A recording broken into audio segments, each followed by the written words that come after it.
Bonjour, bienvenue dans les terrains de jeu du FTA.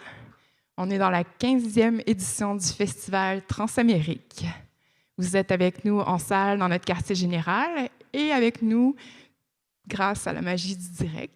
Et vous pourrez évidemment réécouter cette rencontre pendant toute la durée du festival. Je voudrais pour commencer reconnaître le fait que nous sommes ici en territoire autochtone non cédé, Tiohtià:ke pour la nation Kanien'kehá:ka ou Munyang pour la nation Anishinaabe.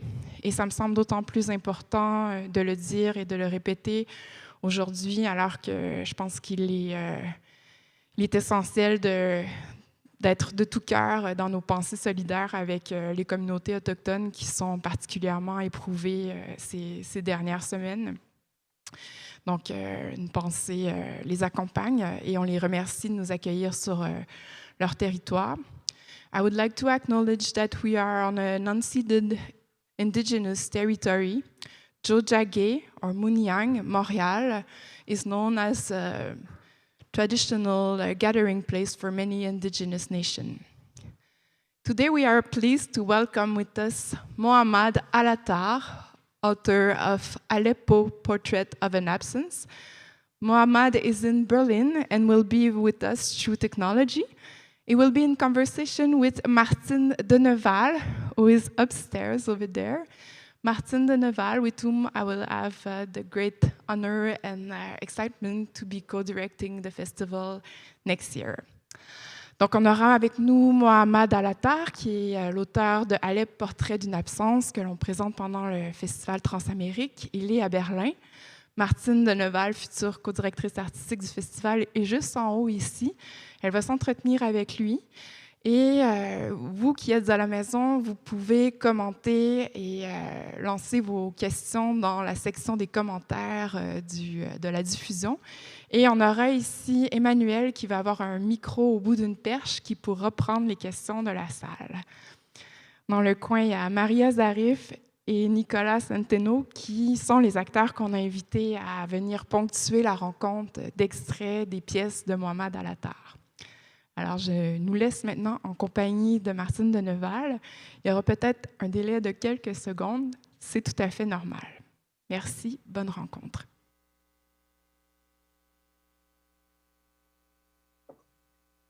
Lovely. Thank you so much, Jessimil, for the introduction. I have the pleasure today of speaking to Mohammad Al Attar, and I feel a bit like a foreign correspondent in a faraway time zone, although I am only a few meters away from the live audience that we have in the Quartier Général at Festival TransAmériques. As Jesse's told you, this is a mix of on-site, live, and online event, which means that at some points there will probably be a little bit of a delay caused by the Facebook live stream. So there may be a few awkward silences in between, and we would just like to ask you to bear with us in those moments. We will have actors reading excerpts for us. You can see them on stage before you, Maria Zarif and Nicolas Centeno. Thank you so much for being with us. And in between those excerpts, Mohammad and I will speak about his work. We've chosen excerpts from 3 plays and 1 essay. They're not in chronological order because we wanted it to make sense in a dramaturgical way, and you'll discover that as we go along. So first of all, please let me introduce Mohammad Al Attar. The Syrian playwright Mohammad Al Attar, born in Damascus, completed a degree in English literature at Damascus University and a degree in theatrical studies at the Higher Institute of Dramatic Arts in Damascus, followed by a master's degree in applied theater at London's Goldsmiths University. In 2006, he joined as a playwright the Studio Theater, founded in Damascus in 2001 by the theater director Omar Abu Sada. Shortly before the outbreak of protests in Syria, he wrote the play Withdrawal, a chamber play staged in a small Damascus apartment where a couple find refuge from the control mechanisms of society. The following pieces look at the streets. This is what hope looks like. Online. Could you please look into the camera? A Chance Encounter, and Youssef was here, written between 2011 and 2013, have been presented in various languages in theaters and festivals around the world, often directed by Omar Abu Sada in their original versions. Mohammad's play While I Was Waiting premiered at the well-known Kunstenfestival des Arts in Brussels in 2016 and was selected for the official program of the prestigious Festival d'Avignon. The project you can see at Festival TransAmériques this year, Aleppo, A Portrait of Absence, was created at Haus der Kulturen der Welt in Berlin in 2017 between Omar Abu Sada, Bisan al-Sharif, and Mohammad Al Attar. The year afterwards, the renowned Ruhr Triennale Festival in Germany commissioned his play The Factory, and in 2020, Teatr Powszechny in Warsaw, Poland, commissioned Damascus 2045, both directed by Omar Abu Sada. Then, together with Abu Sada, Al Attar has also devised performances that cross the boundaries between fiction and documentary theater, with a trilogy dedicated to the lives of women seeking refuge from war. Trojan Women, 2013 in Jordan, Antigone of Shatila, 2014 in Lebanon, and Iphigenia, which was created at Volksbühne in Berlin in 2018.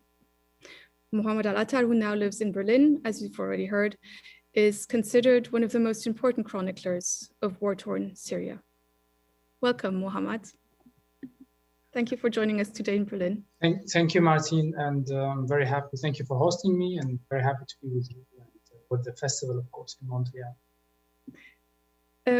Mohammad, since your work permit was not approved, which made it impossible for you to travel to Montreal, you, Omar Abu Sada, Bisan al-Sharif, have anyway been able to present your project, Aleppo Portrait of Absence, at FTA. And it's now been running for 4 days, I believe. Could you give us an idea of what it was like for you to work on the performance from afar? Yeah, I mean, it's unfortunate because we prepared everything to be physically there with the crew and the cast. I mean, luckily we could, still manage to do it online, but it was, I would say, our real experience on rehearsing through Zoom. And if we have one conclusion is that we really hope we don't do it again.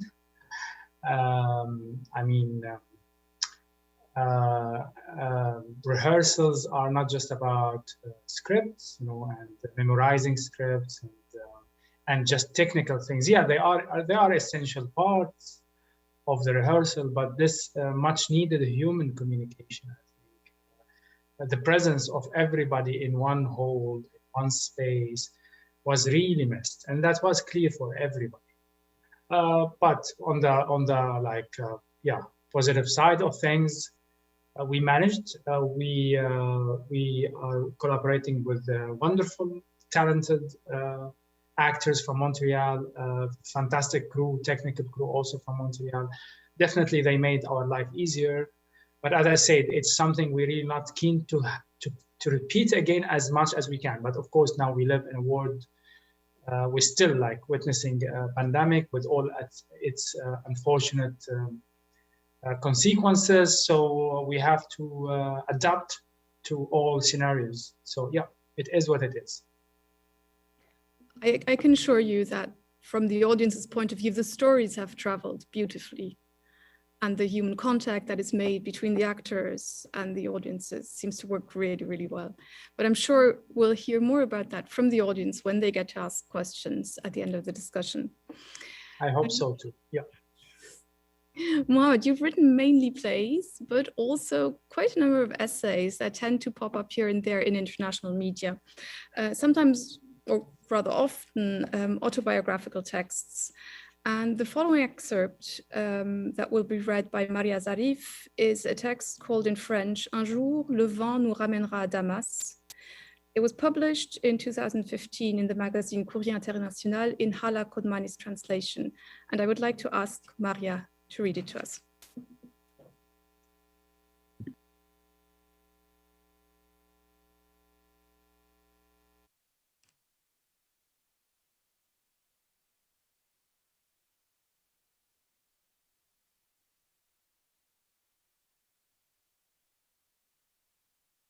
Je suis née et j'ai grandi à Damas, sans connaître d'autres villes, jusqu'à mes 15 ans.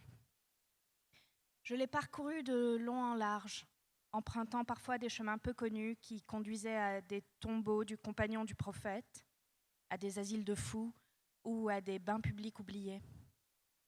Mais les efforts pour m'approprier cette ville patrie se révélaient vains. Et plus je découvrais Damas, plus je m'y sentais étranger. Appartenant à la classe moyenne, repoussée progressivement du centre de la capitale, ma conscience s'est éveillée dans une banlieue en périphérie. Je réalisais que le concept de patrie était vraiment difficile à comprendre. Que signifie-t-il ? Ces questions se sont précisées au début des années 90, lors de mes premières rencontres avec les fils des officiers du régime au collège. J'observais leurs voitures aux vitres fumées et aux immatriculations spéciales. J'entendais les conversations chuchotées sur des camarades dont les parents avaient été arrêtés. Puis j'ai compris comment la génération de mon père avait été vaincue. Je me souviens de lui, grand lecteur et diplômé de l'université du Caire, qui m'a giflé jusqu'au sang quand j'ai parlé de la mainmise des mukhabarat, les services de renseignement, sur nos vies devant notre voisin qui devait être un de leurs agents. Ce jour-là, j'ai avalé mes larmes avec la fierté de mes 13 ans, saisissant comment la peur avait englouti mon père. Je flânais à Damas, et cette errance consacrait un exil devenant de plus en plus dur à mesure que je connaissais mieux la ville et réalisais ma fragilité comme celle de mes semblables. Des patries parallèles. La fragilité est normalement un sentiment plutôt lié à l'exil qu'à la patrie. Vivre dans l'angoisse et l'insécurité sans savoir de quoi demain sera fait et avec l'impression d'être un pion dans un jeu de soumission ou de tromperie. Savoir que le lieu se rétrécit, que le seul refuge sont des gens qui vous ressemblent et dont la plupart attendent une occasion pour partir. Voir que la ville ne cesse de vous fermer ses portes et que son centre continue de s'éloigner de ses périphéries de plus en plus marginalisées. Ainsi, la patrie se transforme en exil. La délivrance a été la création de patries parallèles, d'espaces de liberté, permettant une relation intime avec une patrie désirée. Les copains du quartier ou de la fac devenaient ainsi une patrie. On se retrouvait dans un café retiré, fréquenté par des hommes à l'automne de leur vie, qui trompaient leur solitude en tirant sur leur narguilé. On a surnommé ce café « Cache-moi ». Ce sont ces espaces de liberté volés qui me rendent aujourd'hui nostalgique de Damas. Et non son jasmin, ni ses conversations hypocrites, encore moins son centre-ville étouffé par le béton. Le sentiment de ne plus être seul. Mais les choses ont changé. Avec la Syrie de la Révolution 2011, tout s'est mis à tourner autour de cette nouvelle Syrie, où pour la première fois, je me suis sentie véritablement soutenue, parce que mon sort était lié à celui des autres. L'exil s'est alors réduit, tandis que s'esquissaient les traits d'une nouvelle patrie. L'appui est venu de nombreux Syriens, aux croyances diverses, mais qui recherchaient tous une patrie après avoir souffert de l'exil. Pour la première fois, j'ai été envahie par le sentiment indescriptible de ne plus être seule et de tenir solidement l'idée d'appartenance au lieu. Même démunis face aux matraques des spires du régime et aux balles des services de sécurité, nous nous sentions si désireux pour la première fois de notre vie. Toutefois, la détérioration de la situation m'a poussée à m'éloigner un moment à Beyrouth. Je m'aperçois aujourd'hui qu'en quittant Damas, c'est la redécouverte d'une patrie dont j'avais longtemps rêvé qui avortait. Je ne pouvais savoir alors que bien d'autres pertes allaient suivre. Celle d'un grand amour et de merveilleuses amitiés. Loin de sa ville, même lorsqu'on s'y sent étranger, on perd le petit reste d'un ancrage possible. Ceux qui restent vous reprochent d'être partis, même s'ils ne le disent pas franchement, et l'on s'en veut à soi-même. Quand certains meurent ou disparaissent dans les geôles du régime, on culpabilise terriblement d'avoir été loin d'eux. Thank you, Maria, for those words. Mohammad, At the end of the text, which is not the end of the actual text, it goes on for longer. This is just the first half of it, more or less. The text hints at the gap between Syrians in Syria and the diaspora. How do you feel about that gap? Is that still growing nowadays? And where do you feel it most clearly? Yeah, of course, it's growing. The more time, I mean, the more we are stuck in this, I don't know how to describe it, this endless tragic cycle in Syria, you know, it's,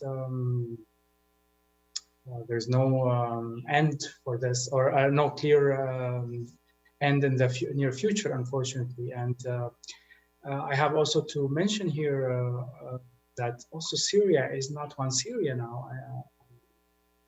There is de facto Syrias now in the occupying the same geographical territory, which was Syria starting from 1947, which is the end of the French colonization.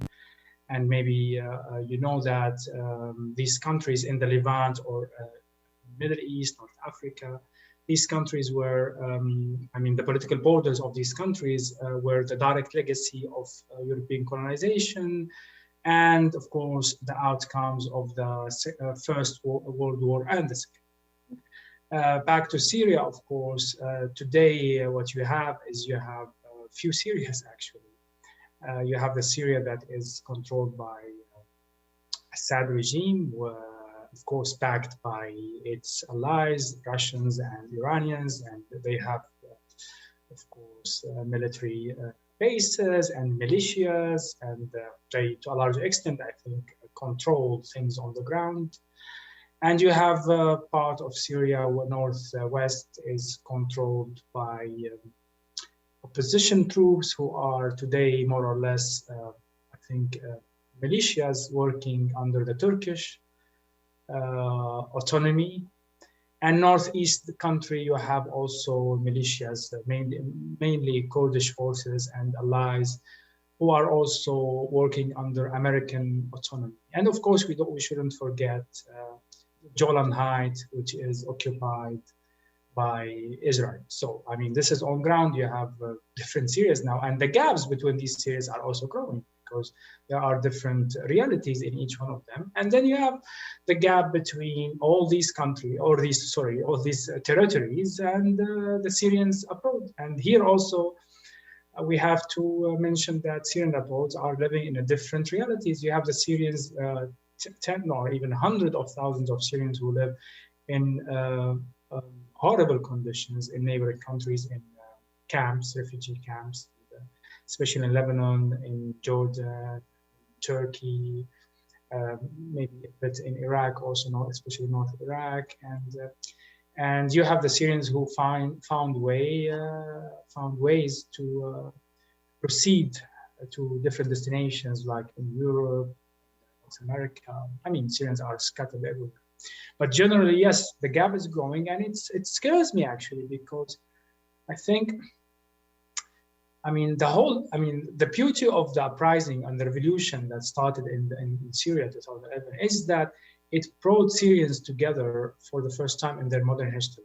Not all of the Syrians, of course, but like people who went to the streets, who risked their life actually to protest against one of the most vicious and brutal authoritarian dynasties in our modern history, the Assad dynasty. I think one of the beautiful things that they got to know each other. Syria before that, it's a state of fear. So, and how these dynasties work, I mean, how these authoritarian dynasties work is by imposing divisions internally. So they create tensions between regions, between sectarian tensions, regional tensions. And in a state of fear, you grow in a country that you don't know it very much. You don't know the people, and you are afraid actually of building any bridges with people because you know that you are under severe surveillance. So I think one of the beautiful things that happened during the early days of the peaceful revolution is that people get together and to know each other, and to for the first time to open channels and discuss issues that they were taboos before the revolution. And that's why it's sad, and it's actually it's even beyond sad to see that people are now even scattered, and they're getting more and more far, not just in terms of geographical distance, in terms of understanding in what reality they are living now. Because people who I have family in Syria, so through them, to an extent, I can, but I'm not sure I can grasp what they go through, because it's really, whenever I speak with one mother or my father or others, sometimes I feel it's like really even worse than the worst of worst dystopic realities. You know, that the living. I'm not speaking about the war and the side effects of the war and of course the continuous brutality of the regime of cracking down or detaining. Because my family, for example, is still living in Damascus, which is a stronghold of the regime. But I'm just speaking about the hardship of living, just to provide the basic needs for life, and electricity and water and fuel. So, of course, the more time is passing, the more I lose the capacity to grasp what they are going through. Same for people who are still living in Syria or living in for example, one of these de facto Syrias today. Also, it's hard to explain what an exiled Syrian is going through. You know, of course, maybe the suffering is not comparable, but of course, you know, this experience of going through the asylum and the whole refugee. Like this what I can call it a very painful experience of trying to start from scratch in a new place that not necessarily you choose willingly. You know, also this is entirely different reality, and people who are still in Syria struggling and fighting their own fights, they also are unable maybe to kind of grasp what does that mean? So I think, again, what scares me is that I feel that more and more we are, are just pushed away from each other.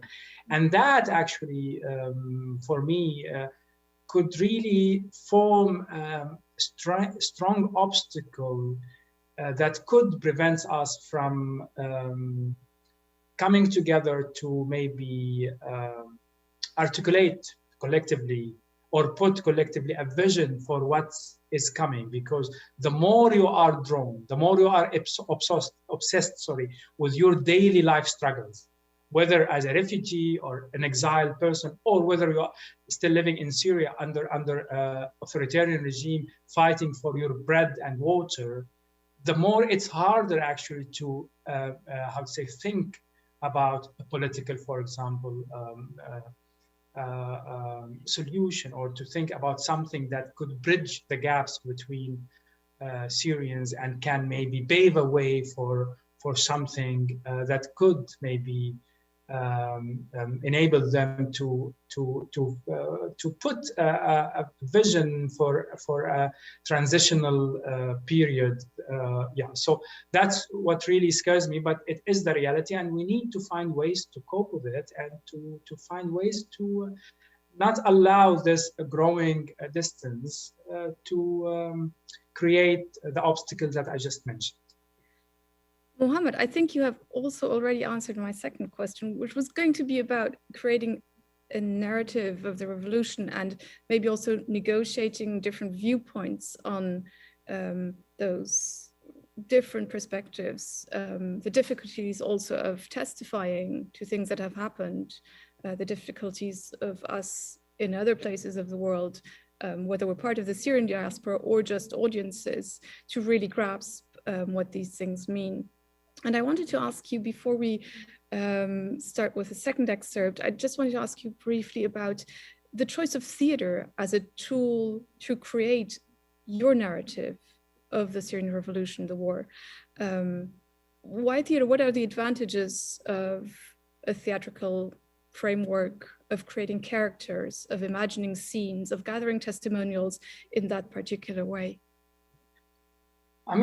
My simple answer would be that I do theater before the revolution happened. So for me, it was kind of natural, even after a short period of hesitation to continue using my tool to reflect on the upheaval that we are witnessing, the Syrian revolution, which unfortunately turned to be a vicious proxy war. But what I think made my belief stronger that this tool is still valid and it's still valuable or precious in trying to reflect on this upheaval is that it's also a collective work. And yes, of course, I mean, maybe I write text sometimes, but this text cannot doesn't stand alone without the work of others. I mean, theater is an ensemble work. And I think for us, it's really important because before our final product is shown, yeah, we are going through a long process of negotiation, of discussion, and this is needed for us because the more our situation on ground became difficult and sometimes impossible even to figure out solutions to go out of this unbearable condition. We found shelter in theater, not to run away from reality at all, just to keep at least space, even if a very narrow space, even if a very small space, to keep this discussion alive, to keep this kind of much needed dialogue alive. And I think theater is really about dialogue. Start with dialogue. And dialogue is an essential thing in the theater, in writing. We have characters and there are conflicts and dialogue. So for me, that's to start with, that's very important in the creation process, that we come together and we still maintain this space to convey our questions, and that we cannot sometimes have it in a public agora, you know, because of the war and of the continuous oppression in Syria. And the other thing is because I think theater, I still believe theater is a very, I don't know, I still believe in it. I mean, of course, I'm biased, but I still believe that it creates special relation with an audience in which you can challenge a lot of the misinformation, the stereotypes that usually are conveyed by mainstream media about your context. In this, of course, in our case, it's Syria and the struggle in Syria. It's impossible, of course, to challenge the narrative of the mainstream media because it's dominant. I mean, theater is a tiny thing comparing to the media and how the media work. And the media is either, of course, controlled by political agendas or sometimes controlled by ignorance and by just hunting for sexy topics and for topics that sell or that can attract audience. In both cases, it's very hard, but still, you have this chance. You have this chance to create this special encounter between you, the theater people, the theater performance, and the actors, the stage, and the audience. And I believe that this bond is precious. And I believe that the way you can tell about your context through theater and through this special, beautiful encounter that theater creates is important. And I believe it lives with audience longer than what they usually receive by media. And maybe, hopefully, this is what we hope, it could provoke them to see the context differently and maybe to start ask different kind of questions. I'm sure you're right. Before we launch into While I Was Waiting, I'll just give our audience a bit of a synopsis of the play to contextualize the scene that they're going to hear. So you correct me if I'm wrong. So having disappeared and been severely beaten after trying to go through one of the many checkpoints that dot Damascus in the early phase of the revolution, the main character, Time, reappears at the hospital, unconscious in a coma. Doctors call his family, and the accident forces the family to confront painful realities and buried revelations. After the tragic death of Time's father a while ago, and the scandal that death unveiled, the family seems incapable of facing Time's coma without profound turmoil. From his deep slumber, still in the coma, the young man watches as the various members of his family visit him, and joining his voice to theirs, tells us about the upheaval in their everyday lives. and about the changes that have struck the Syrian capital. So we will now hear the voices of Taim and his friend Omar. Both, for different reasons, are on the brink of life and death in a coma. And they have a dialogue in that strange space and sort of continue their friendship through that dialogue between life and death.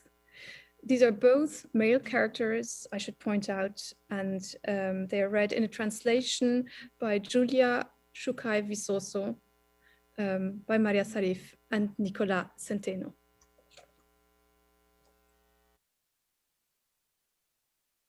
Love, ecstasy, desire, all have taken new meaning down here. Fear no longer exists. My constant companion before the accident is gone. In the early days of the revolution in 2011, when I had just joined the demonstrations outside the mosque in Midian, I felt like nothing could stop us. Not even the Secret Service agents who were beating us up and throwing us in jail. Then they started to shoot, and fear reared its head. But it wasn't just the bullets I was afraid of. Taim didn't like the fact that demonstrations always started at the mosque. But did we really have a choice? If he had a better idea, I'd like to have heard it. Remember all the times we thought, this time we won't be so lucky. I don't know how we found the courage. I'd be shaking with fear, but as soon as I heard the call of takbir, nothing else mattered. The takbir. That's what freaked me out. What did God have to do with it? Why were we using religious slogans in a civil uprising? I tried convincing the others, but they wouldn't listen. I continued to join them. I set up countless Facebook pages calling on people to join the demonstrations. Then one day in late 2011, everything changed. I'm at a demonstration in Jobar. The security services arrive and start firing at us. Bullets are whizzing past us and we're laying silmiya, non-violent. Suddenly firearms appear in our midst and shots are fired back. I couldn't believe it. When we talked about it after the protest, I realized I was the only one against armed violence. They called me a coward. What were we supposed to do? Lie down and take it? Stand by as they shut us down like flies? As if it wasn't bad enough that the whole world turned its back on us. Our own comrades were starting to back off now that they realized how hard the struggle is, how high the stakes. I hated all the talk against the use. I hated all the talk against the use of Islamic slogans. I saw the gulf growing between urban Damascus and the periphery.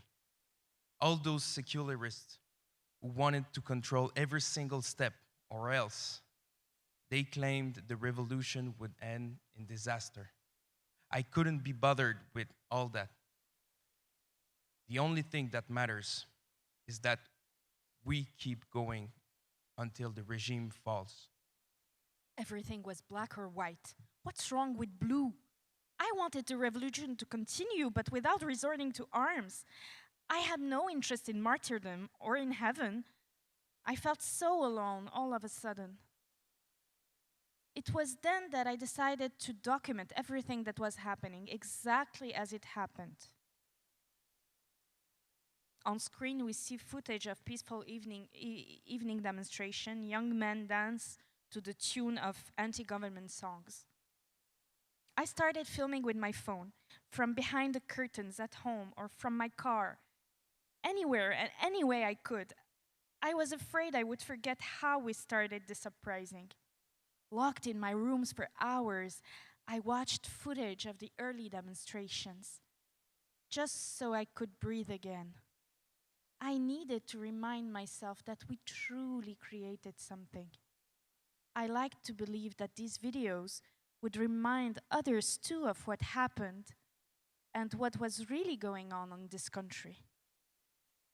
But in the end, I realized that no one not me, not the others, not even God can understand what is happening in this surreal country.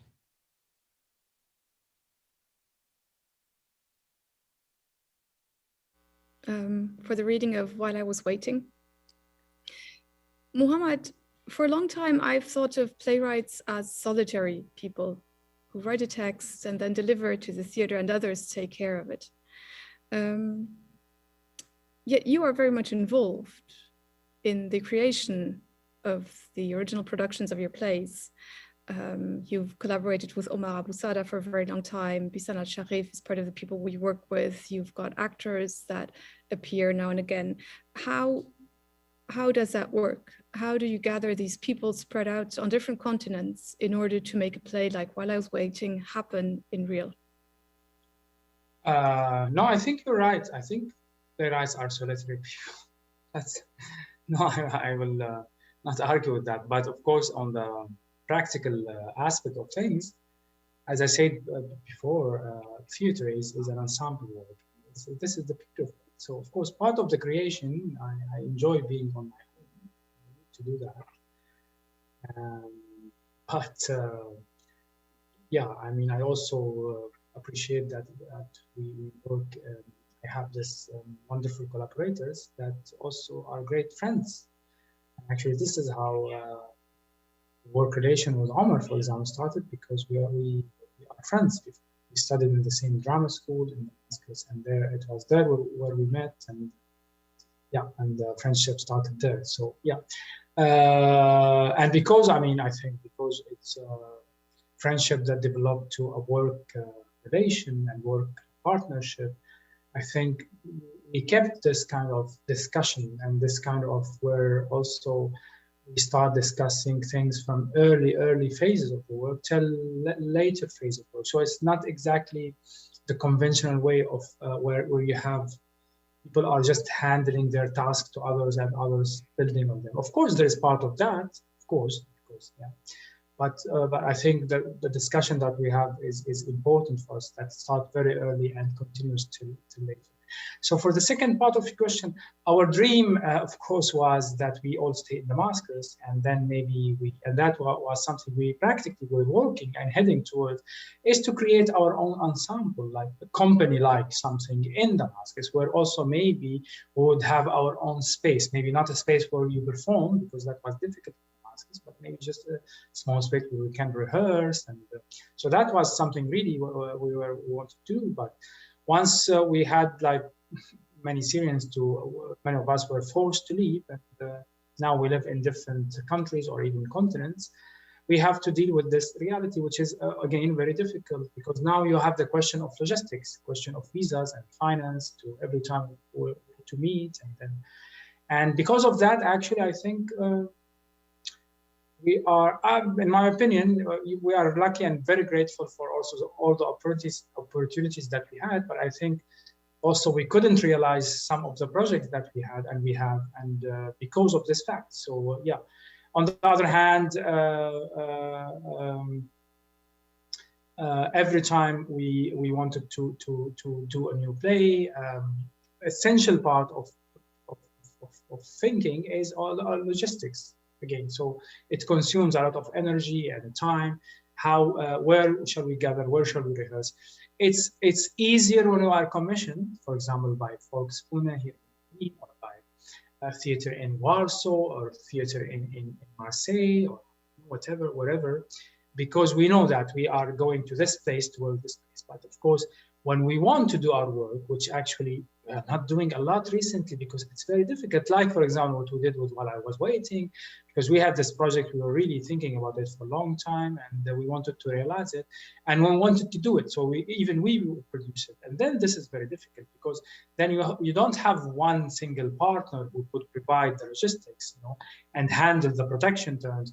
No, we had to raise money from different partners, and then to find the place to rehearse, and then to find the place and then to figure out the visas, because again, many of us as actors or others were not living in European unions, and that's difficult. And that's unfortunately why after While I Was Waiting, we didn't do another production like this, and not in terms of content, because we do the work we do, luckily, even when we are commissioned, but in terms of when because sometimes, as I said, we would like to do the whole thing ourselves and to own our work. You know, in the form of commission, you don't own the work.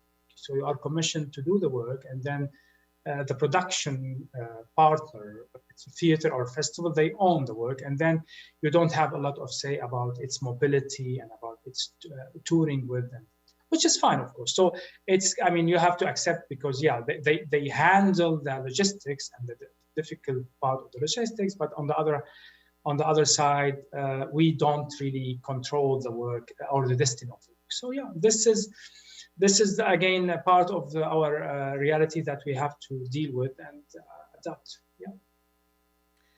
And then for certain parts of your work, you not only reached out to that inner circle of collaborators, but beyond that, to local participants, non-professional actresses, whatever you like to call them, experts of everyday life, in order to create plays like Antigone of Shatila. Could you tell us just a little bit about the genesis of that particular project? How did that come to be? Sure.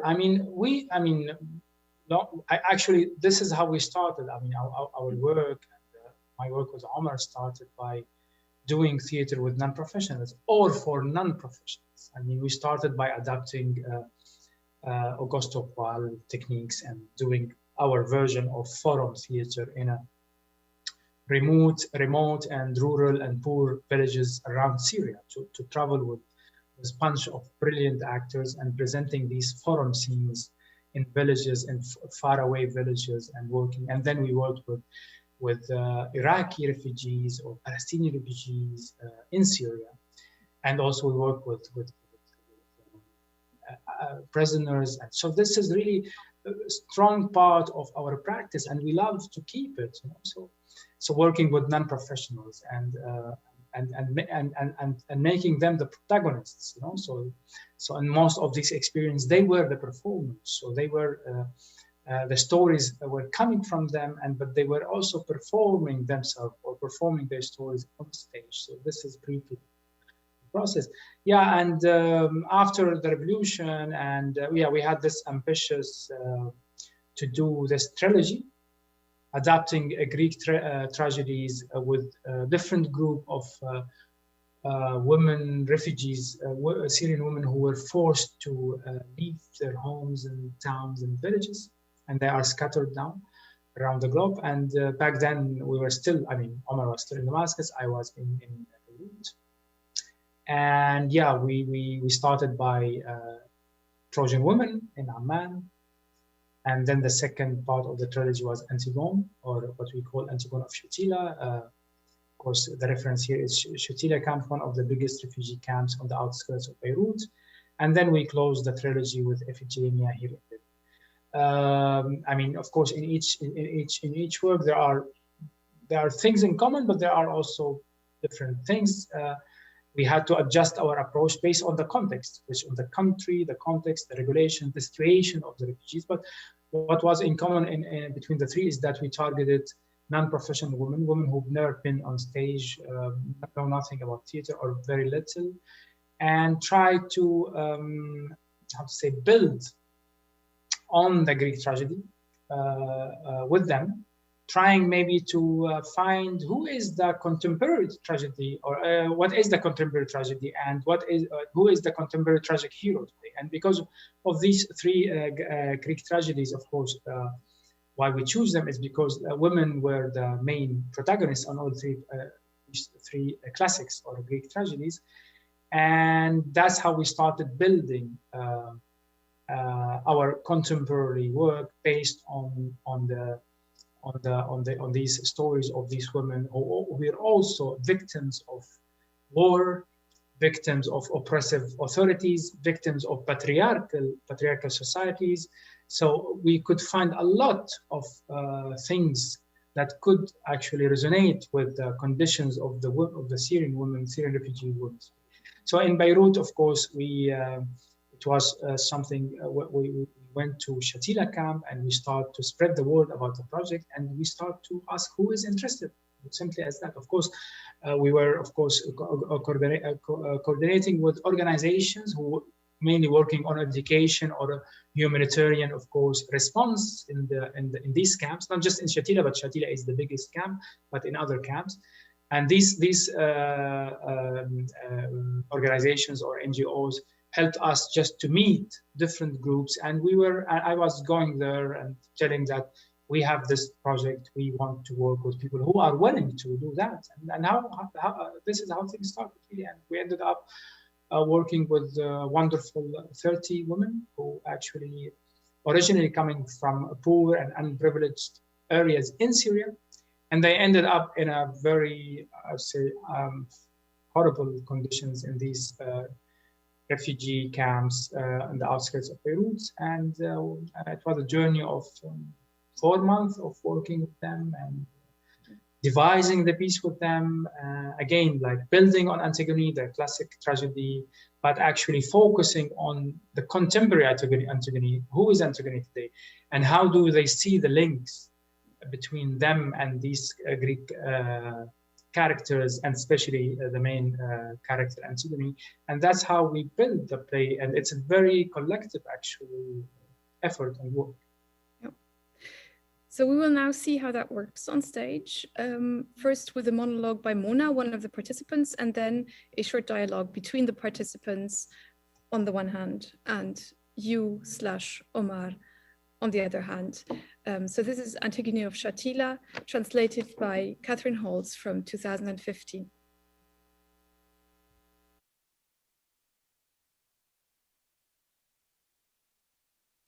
10th November. One question keeps going round and round and round in my head. Are we strong? The first time I told my story, Omar and Mohammad said that my decision to take my son to hospital when he was dying of leukemia, despite the siege and the snipers, and to bury him in Al-Hama cemetery next to our house, which was also full of snipers, and to hold a funeral when everyone closest to me was too scared of the bombing to stay with me, they said that doing such defiant things wasn't insignificant, and that I should see them the way I see Antigone's courage and strength. But I still feel terrible about that hasty burial. My son's grave still doesn't have a headstone. I feel like I haven't buried him at all. And honestly, I was too scared to stay with him. So he's still there alone while I'm here. Antigone carried it to the very end. I didn't. Everyone says, well, you may have left home and left Badr behind, but you have Massa and Taim to think about. What could have you done otherwise? And it's true. So I've been Antigone at times, but now I'm back to being Yasmin. But why do I want to be Antigone at all times anyway? Is it only on stage that I want to be Antigone, do you think? And where does the stage end and life begins? I think I've become a bit obsessed with Antigone and her strength and her appetite for confrontation.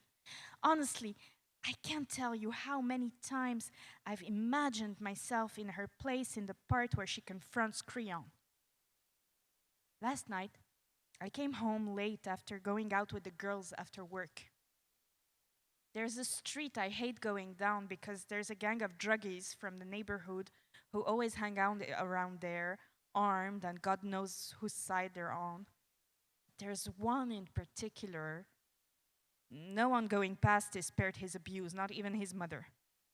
But I was late, so I decided to go that way anyway because it's shorter.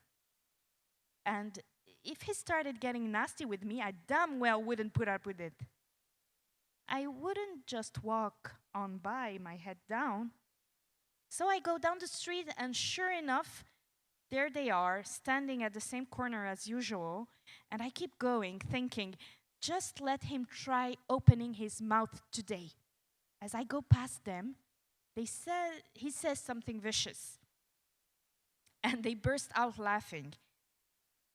and I just freeze in fear, like every other time. There's no one else in the street, and I'm scared they might do something to me. So they keep yelling and laughing, and I can't even look at them. Afterwards, I couldn't believe it. I was crying in frustration when I got home. Where's the person who was ready for a fight? I've been talking about Antigone for 2 months, and supposedly I wanted to be like her. Where did all that go? And then I think, what if Antigone was a mother? Would she still do the same? Even for the sake of her brother's dead body? Wouldn't she be scared and think of her children?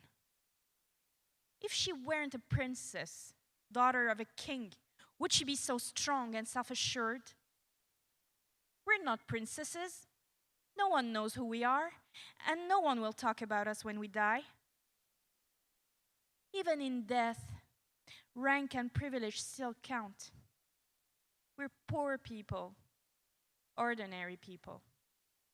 Our death, just like our life, goes by without anyone even noticing. The following section takes place on screen. The questions and answers are typed on the screen with no voice and no video either, just written questions and answers. Who will the audience be? All sorts. There'll be the kind of people who always go to the theater in Beirut. There will be people specifically interested in this play, and then there'll be journalists and our friends and your friends.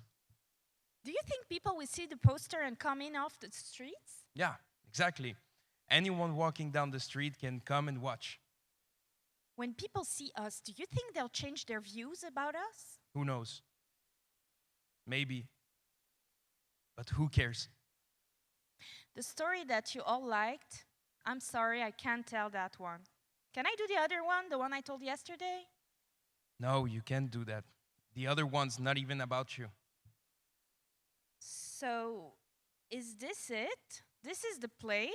Are we going to act at all? You've been acting the whole time.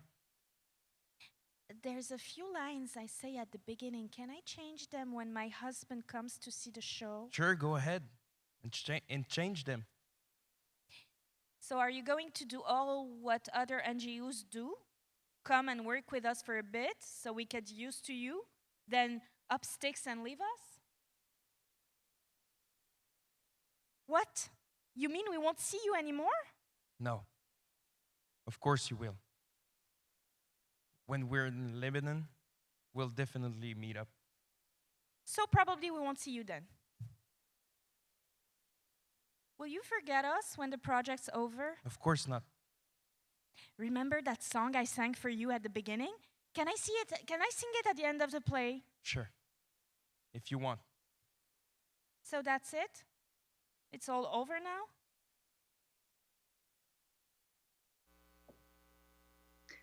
Thanks again, Maria and Nicolas. Before we move on, I'd like to encourage our audience to start thinking about the questions you'd like to ask. So audience online can already put them in the chat, and French is fine too. N'hésitez pas à écrire vos questions en français si vous voulez. And we will take the live questions from the live audience later with a mic. Mohammad, one last question before we launch into the last excerpt. Being seen as the artist in exile, the artist from the war zone, is that not sometimes too heavy a weight on your shoulders? Or is it sometimes restrictive, perhaps? How do you deal with the expectations people have of you? To be honest, I try not to think this way. I mean, of course, yeah, realistically, this is how you are perceived, or this is the expectations around you in similar position. But I think I'll try. Maybe I don't know if I'm successful or not. I will try not to be obsessed with this and to surrender to this. The problem here is that I want actually to tackle many of these topics that come that come with this expectation, yeah, of course, because I still want to work on topics related to the struggle that's still happening, and that is not just happening far, actually. It's affecting me on a daily basis. I mean, so part of this determination to keep working on this is because also it's the only thing I can do. Today, at least, I don't know about the near future or the far future. This is what I can do. I'm so attached and to this struggle, and this is my whole life. And whenever I feel I feel this urge to do something, it's somehow related to this struggle. And the questions that come with this struggle, questions of such justice, social justice, the meaning of justice, freedom, and how can you keep how can you stay sane among this absurd conditions? Yes, these questions are related to Syria, but I also think that, and I believe audience also understand that you can also see this beyond just this limited geographical territory. Yeah, for sure, the topics we are dealing with are they have clear references to the place and time, and especially that the documentary aspect in our work is strong. So sometimes even we refer to events and names as they are. You know? So it's clear, it's very easy to trace this and to see where the events are happening and who are the real characters. Saying that, I think also our aim always, and I believe again that audience can feel that, can resonate with that, is that, yeah, maybe focusing on this, but actually it's not only contained in this geographic territory that is Syria or Middle East. These questions really are related to any other context. Maybe the situation in Syria and the war in Syria is more intense and more brutal and more ugly, and of course the human cost is very high. But I mean, I think these questions are still relevant everywhere. So this is one thing why I'm still actually chasing these, or still I'm still, how to say, maybe unable to reflect on other things. But at the same time, I'm aware that maybe this is what people also expect from me. So, but I'm more relaxed because I know I'm not doing that based on an expectation. I'm not doing that because this is what, for example, an artist coming from war zone now is living in exile should write about. Yes, yeah, I'm not doing that to respond to this expectation or to kind of satisfy the expectation. I'm doing it because me and our collaborators, we want our focus still there. Our questions are urgent, and this is our tools to reveal these questions. So yes, there is awareness for this expectation. There is awareness, and sometimes I'm annoyed, of course, by this resistance to categorize us or to label us. Yeah, the artists in exile, the artists from war zone, the artists who cannot speak about any other thing. Yeah, so I'm aware of this. I'm aware to this paradox that from one side that I want to reflect on these topics, but at the same time, how do I keep reflecting on them without kind of giving the impression that I'm satisfying this expectation or this desire by institutions or by curators or by programmers, whether from good intentions or because of the market trends, you know. So this is, of course, it's challenging and it's a question and it's a continuous negotiation. But I try not to, how to say, keep this annoying me all the time, because I know that this desire that me and our collaborators have is genuine to speak about and to tackle these topics. Whether it's for some, it's again a response or to an expectation.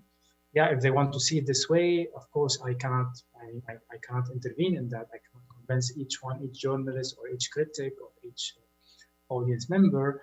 But I do believe that people will know that yes, we are maybe tackling topics that are more or less expected from people like us, but we are tackling them because they are genuine. topics for us, because there's a need and urgency that we carry in us, and at the same time, because we believe that we can create with these topics that are maybe maybe they have clear references to Syrian context, but we do believe that audience also understand that we also aim to create discussion beyond this also limited geographical territory. Again, questions of class struggle. I don't think this is only related to Syria. Questions about generational, for example, tension between misunderstanding between young and older generations. A question of women or any kind of mainly women, or even people with different sexual identities struggling in patriarchal society. I think these questions, yes, they are strong in Syria and they related. We relate them to the Syrian ongoing struggle. I think these questions combined by questioning the meaning of freedom, the meaning of justice, I think there are definitely questions that are relevant in everywhere in the world. This actually relates nicely to the last excerpt that we'd like to present. It's a very personal choice of mine because it's one of the plays that has, for me, communicated the most amount of hope, perhaps. It was written 8 years ago in 2013, so this is really not a chronological selection. The play Youssef c'est par ici tells the story of Fares, who returns to Syria to search for his friend Youssef, who was kidnapped. A search that in fact turns out to be hopeless. But I suppose Fares finds something else that he had not expected. And the play is interspersed with letters Fares writes to his girlfriend abroad. So it's a succession of dialogues, scenes, and then letters in between. And we will now hear an excerpt from the first and then the last scene, both conversations between Fares and a driver, different drivers, and then the last letter to the girlfriend, which concludes the play. And so Youssef est passé par ici a été traduit par Jumana Al-Yassiri et Léla Claire Rabi, écrit en 2013.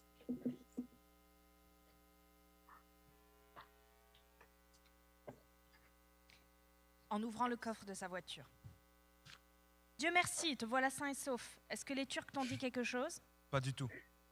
C'est ça. Entrer, c'est très facile. Les Turcs te traitent comme un roi. Ils ne te demandent rien. Vas-y, entre. Ça fait un réfugié en moins. Le mur t'a bien accompagné jusqu'au poste frontière? Le mur ne s'est pas dérobé. J'ai dit, pourquoi vous l'appelez comme ça? J'ai pas osé lui demander. Ah, longue histoire.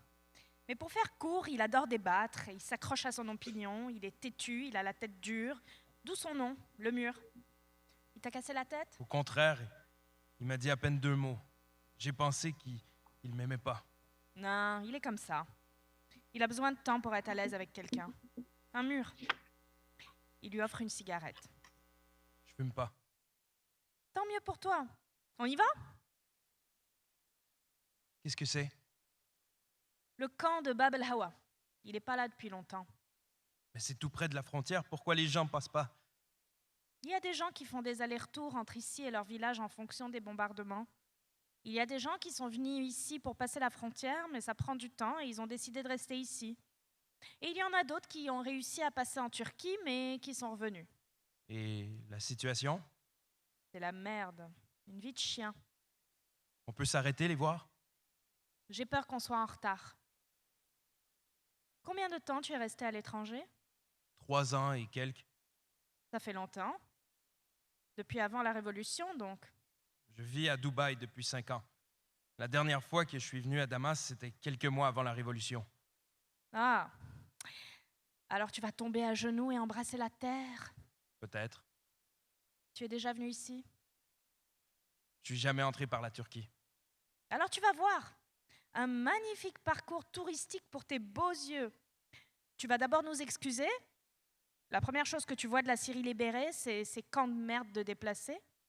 Mais je te promets que ce qui va suivre, C'est encore plus merdique. Magnifique. À toi l'honneur. Il s'apprête à monter dans la voiture. Tu m'as dit que ce n'est pas possible de s'arrêter un peu dans le camp, c'est ça? Allez, monte. Tu en verras des camps. Là, on est en retard. Là, c'est la prison. Le 14 septembre 2013, au matin, sur la route de Raqqa à Manbij, juste après le barrage du Bas, le minibus qui transporte Fares et les autres est stationné sur le bord de la route qui domine la retenue d'eau derrière le barrage. De l'autre côté s'étendent des champs de blé sur de grandes surfaces. Fares est avec un autre passager, un jeune du nom de Amer. Ils observent l'eau et Amer fume. T'as vu le checkpoint qu'on a passé? Ils disent qu'il y a une prison là. C'est pas une prison. C'est le bâtiment du barrage, mais Daesh l'utilise comme prison. Celui qui nous a arrêtés était syrien, n'est-ce pas? Ouais. D'après son accent, c'est quelqu'un de la région. J'ai un ami qui est peut-être dans cette prison. Qu'est-ce que tu ferais si tu étais à ma place? Tu en es sûr? Non. De toute façon, tu peux rien faire. Ça va faire 1 mois qu'il a disparu. Pas possible d'être aussi proche de lui sans pouvoir en être sûr. Si tu vas demander, et à mon avis c'est de la folie, tu penses que le type du checkpoint te dira quelque chose? Ou bien tu vas lui dire « Je veux visiter la prison ». Je suis venu du bout du monde pour le retrouver. C'est très étrange d'être à quelques mètres de lui sans pouvoir le voir. Parce qu'il nous arrive des choses en ce moment qui ne sont pas étranges. Comme la vue est belle ici. C'est la première fois que tu passes ici? Oui. Toi, évidemment, tu connais bien la route. J'ai vécu ici toute ma vie. Est-ce que tu t'es lassé de cette vue? Au contraire, j'ai déjà peur qu'elle me manque. Tu vas partir? Ouais, en Turquie. Et de là, n'importe où dans le monde. On y va. Yallah, je te suis.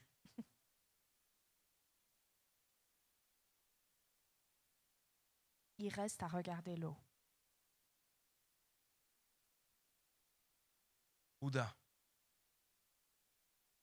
j'ai pas dormi depuis hier. Je sais que tu vas être fâché, mais j'ai beaucoup réfléchi et je veux que tu me comprennes. Je suis encore à Manbij et je ne vais pas aller en Turquie. Je vais envoyer un mail à mon travail et demander de prolonger mes congés. Je ne sais pas encore quoi leur dire. Je vais inventer un mensonge. Je n'ai pas beaucoup de raisons ni de raisons claires pour expliquer ma décision. Je n'ai rien appris de nouveau à propos de Youssef. Mais si la décision de venir ici était difficile, la décision de repartir l'est plus encore. Je sens maintenant que je dois exploiter au maximum ma présence ici. Peut-être que si je pars maintenant, je ne reviendrai jamais. Je ne sais pas encore comment je vais faire. Mais t'inquiète pas, car il y a beaucoup de gens qui m'aident ici. Et je vais continuer à t'informer où que je sois. Je pense me libérer de l'itinéraire de Youssef. Je veux aller dans des endroits où je n'avais pas prévu d'aller. J'ai plus fort que jamais le sentiment qu'il va bien et qu'il est proche. Je sens que je vais le retrouver quand j'aurai arrêté de le chercher. J'ai rencontré des Shababs très bien à Manbij. J'ai passé une très bonne soirée avec eux. L'électricité était coupée et le ciel était serein. La plus belle chose que mes yeux puissent voir. Mais même ce ciel, je l'ai senti plus étroit que les rêves des Shababs ici. Je ne sais pas si un jour viendra où nous serons ensemble, toi et moi, pour faire le même voyage. Mais j'aime penser à cette possibilité. Même si ça n'arrive pas, j'aurai au moins quelques histoires à te raconter. Je dois partir maintenant. Ne sois pas fâché. Promets-moi.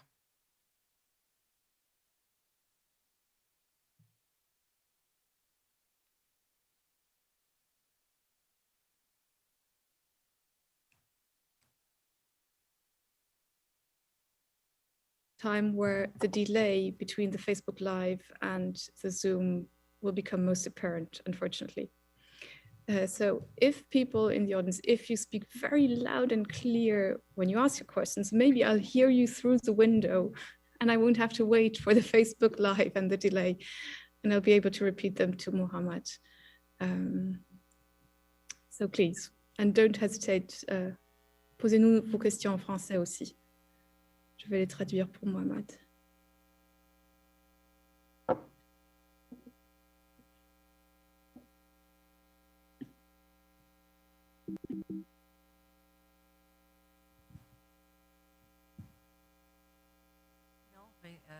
OK, oui. Bon, je voudrais dire d'abord que merci pour tout ce qu'on vient d'entendre. Et c'est très, comment dire, il y avait l'anglais là, pour moi qui était parfois difficile, mais c'est quand même très nourrissant. En fait, je suis venue, ma curiosité était pour le théâtre, pour l'écriture de M. Al Attar, qui m'a beaucoup touchée à travers Alep et aussi à travers un autre texte que je connaissais de lui qui est « Tu peux regarder la caméra », point d'interrogation. Et que, bien sûr, la situation syrienne, l'engagement vis-à-vis de ça, c'est pour nous, spectateurs, c'est beaucoup. Mais c'est aussi les qualités d'écriture. Et donc, Alep, ce que je veux savoir, c'est comment s'est construit le projet. Est-ce que ces histoires-là, d'où elles sont venues? Est-ce que, je veux dire, elles ont été toutes inventées ou bien c'est des témoignages qui ont été recueillis? J'aimerais avoir un peu l'histoire de l'écriture d'Alep.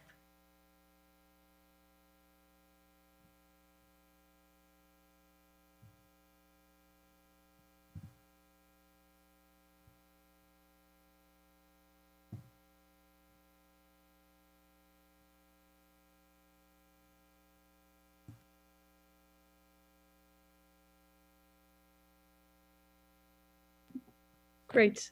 So that was the delay, sorry. Mohammad, a spectator has thanked you for everything you said up to now. It was very enriching. And I'll just summarize the question in English. The spectator is particularly interested in your writing, your plays, because she knows not only, she's seen Aleppo, and she also knows your text, Can You Look Into the Camera, Please? I hope that was the right title, but you know which one I mean. So her question is basically, where did the stories come from in Aleppo? How do you work on them? How were they collected? What's your role as a playwright in Aleppo? Okay. First of all, I apologize because I don't speak French, so I'll answer in English.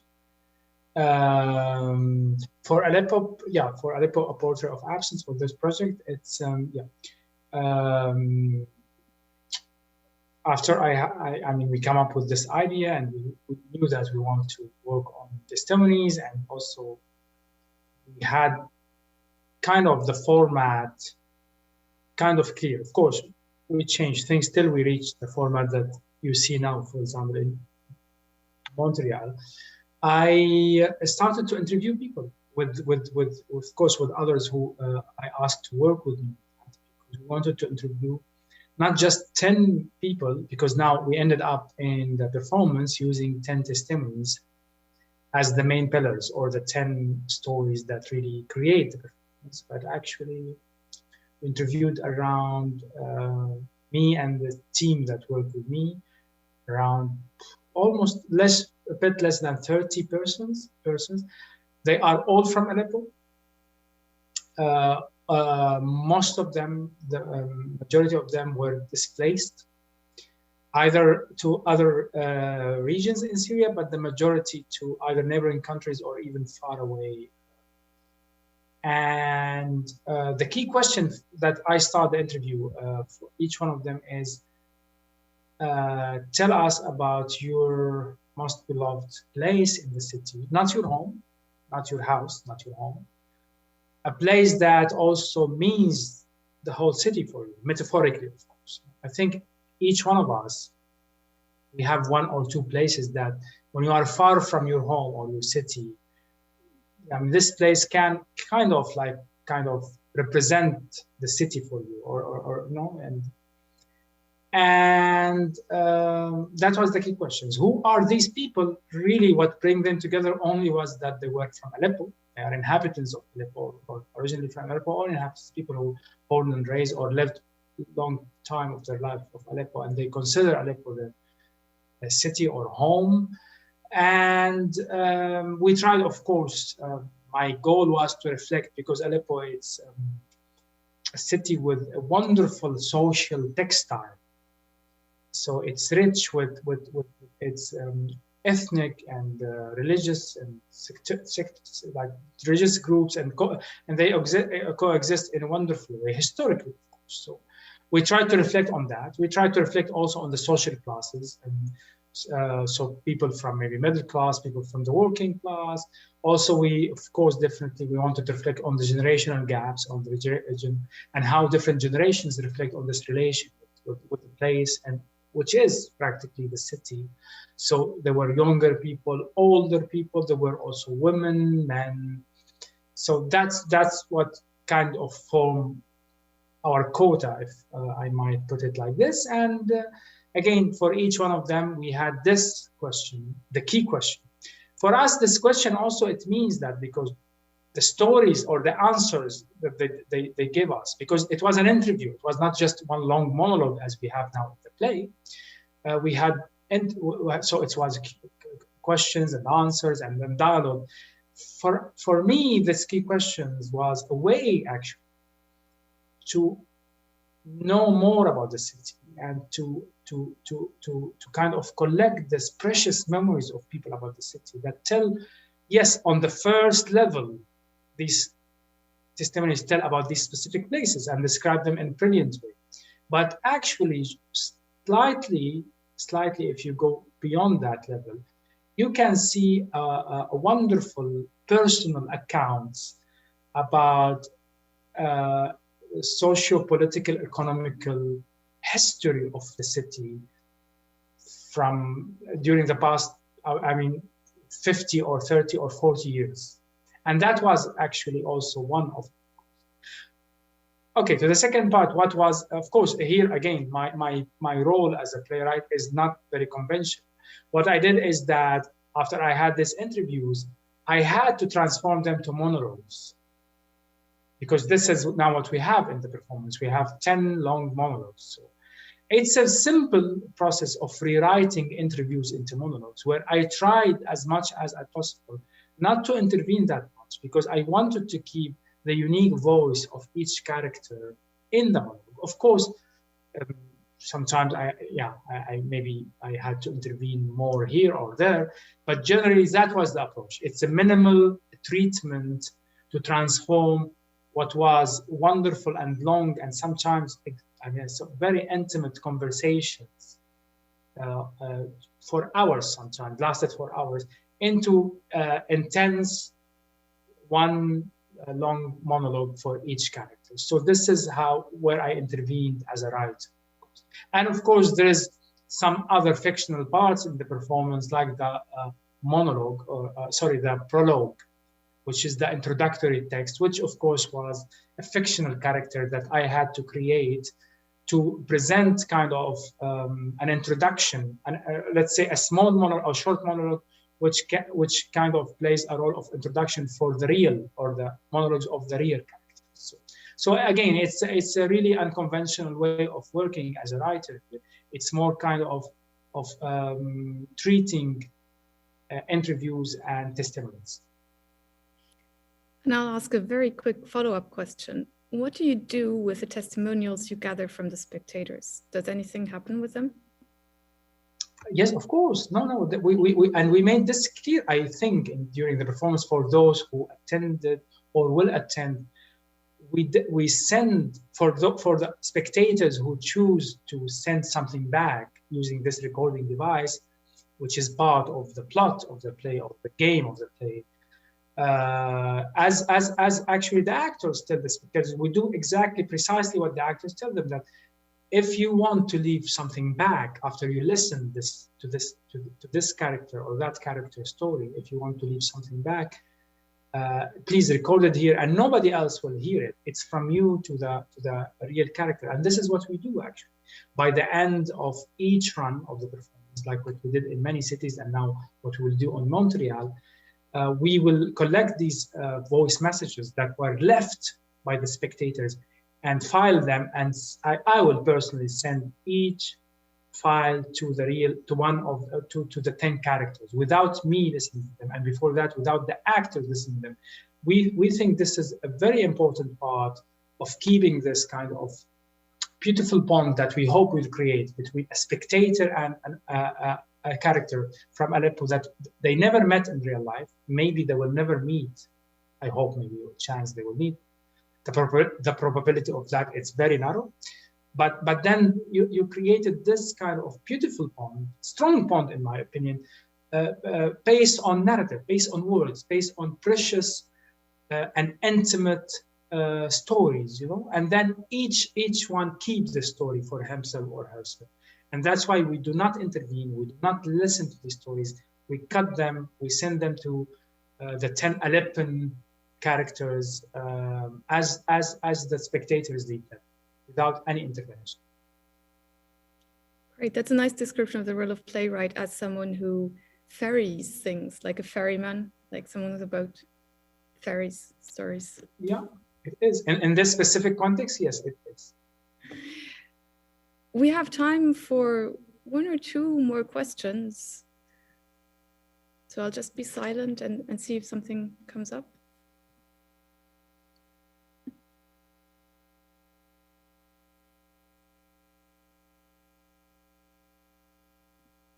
I got my spy to have a look at the window. There is one question, I've been told. Actually, it's even a follow-up to the follow-up question here. I was hoping to travel to Turkey this summer, and I was wondering if it's possible to meet the character that I was faced with, which is Marcel. Yeah, very practical question, sorry.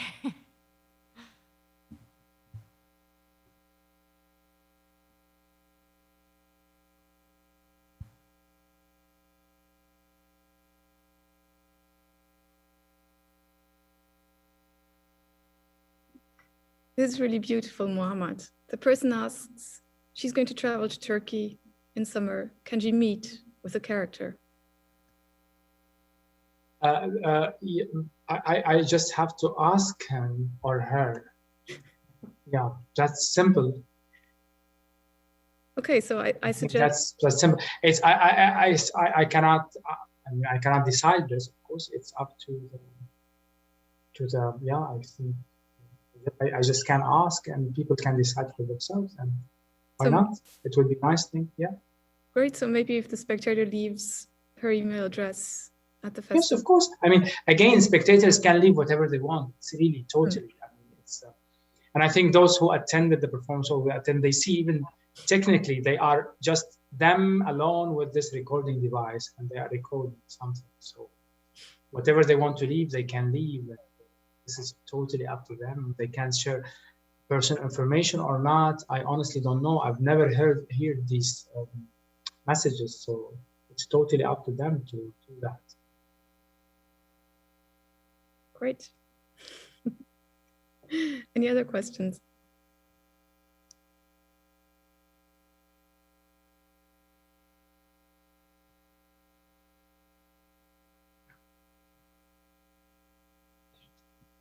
Yes, okay.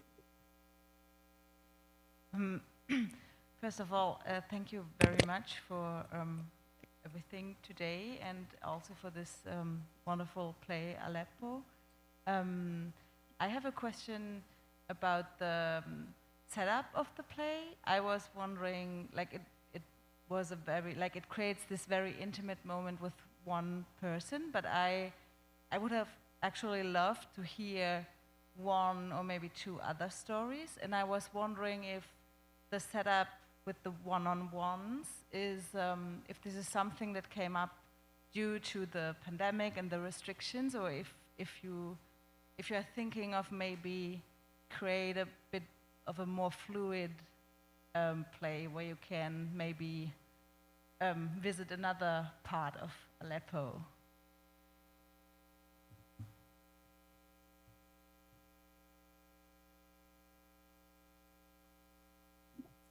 Okay, I think I've gathered the gist of the question, so I'll quickly repeat.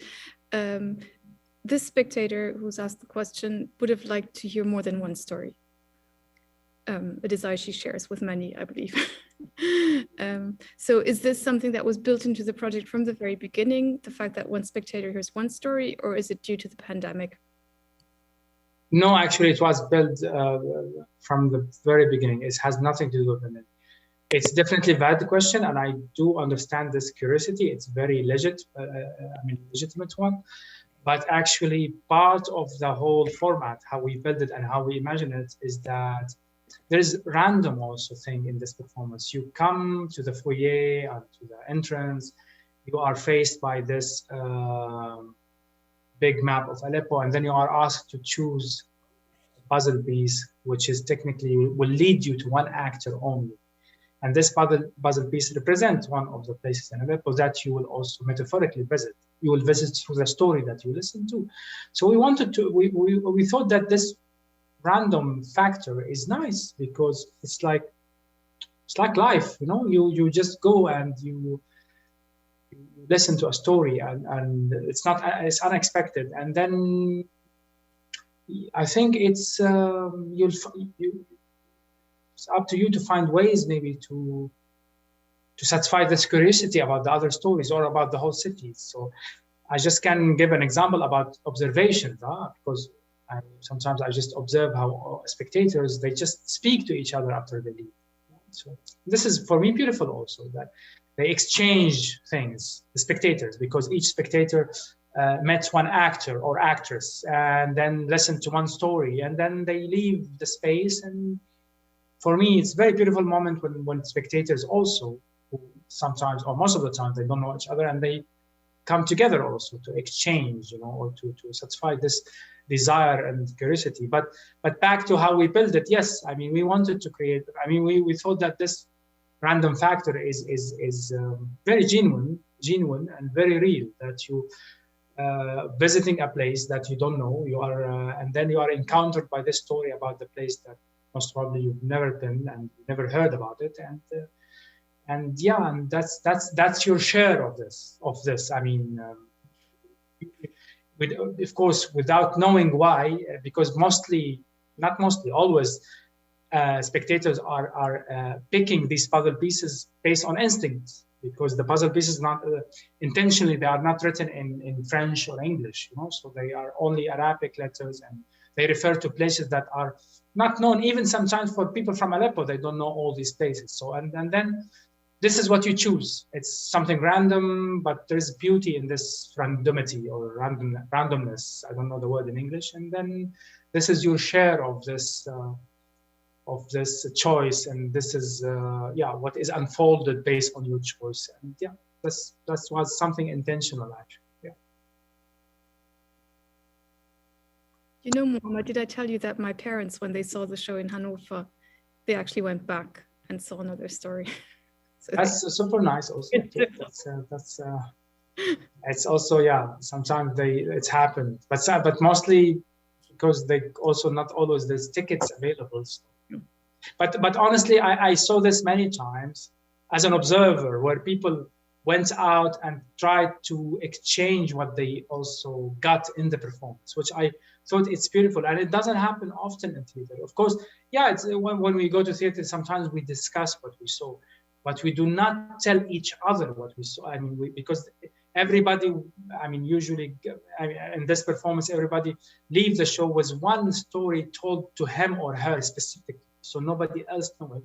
And then this is this nice space of sharing it maybe later on. Okay, so we've been keeping you for a rather long time. Unless someone makes his or her voice heard very loudly and clearly now, we will wrap up the discussion. Thank you so much, Mohammad Al Attar, for talking to us today. Thanks to Maria Zarif and Nicolas Centeno for reading for us. Thanks to the technical and broadcasting teams. And thanks to all of you for joining us today. I hope to see you all at Festival TransAmériques this year, or perhaps next. Thank you. Thank you, Martine. Thank you very much for having me.